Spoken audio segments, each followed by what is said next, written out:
الهضم المريح هو السر باش تبقى مرتاح في رمضان، ولكن ساعات الصيام الطويلة والوجبات الثقيلة ممكن يسببوا في مشاكل الهضم. والحل الألياف، لأن هي السلاح الطبيعي اللي كيعطيك إحساس بالشبع كيسهل الهضم. سلام، أنا كريمة المبتهل، ناتشوروبات ومختصة في الصحة والتغذية، واليوم غادي نوريكم كيفاش الألياف تقدر تكون الحليف المثالي للجهاز الهضمي ديالكم في رمضان. علاش الألياف مهمة؟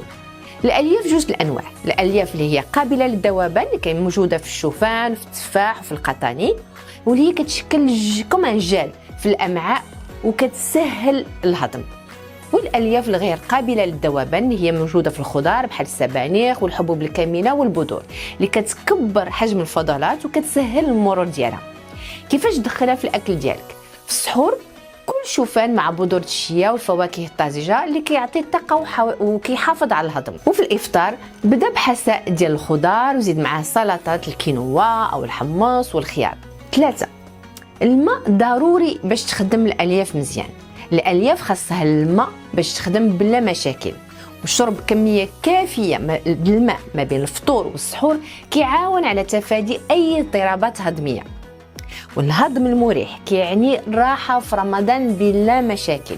جربوا هاد النصائح وغادي تحسوا بالفرق، ونراكم قريبا في رمضان مع نصائح جديدة.